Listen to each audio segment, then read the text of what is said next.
Hey, this is Tracy from Tracy Young Creative, and I'm just making the background for a concertina book that's been inspired by Anna Baker from Somerset area in the UK.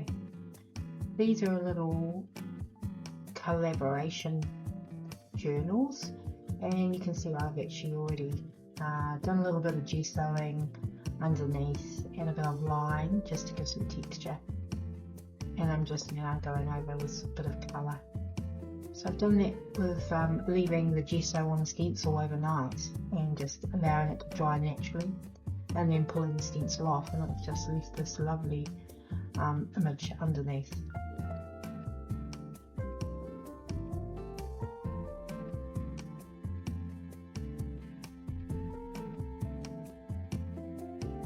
And now I'm just adding scraps of what I've got lying around, a bit of sewing paper that actually was a little bit, the ink came off of that a little bit, which wasn't as what I kind of had intended. And anyway, just adding little bits of collage, anything that just sort of, you don't know what's going to sort of happen, so just adding these in.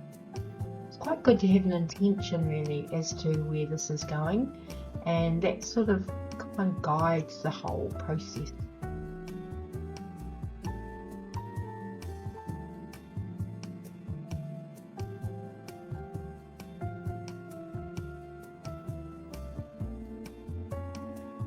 And now I'm folding it. So, and I've got a roller there that actually does help because it's quite a thick piece of paper by the time you're finished.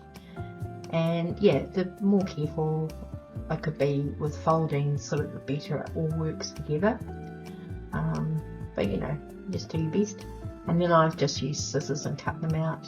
And here you can see now, I'm just using masking tape to join them together.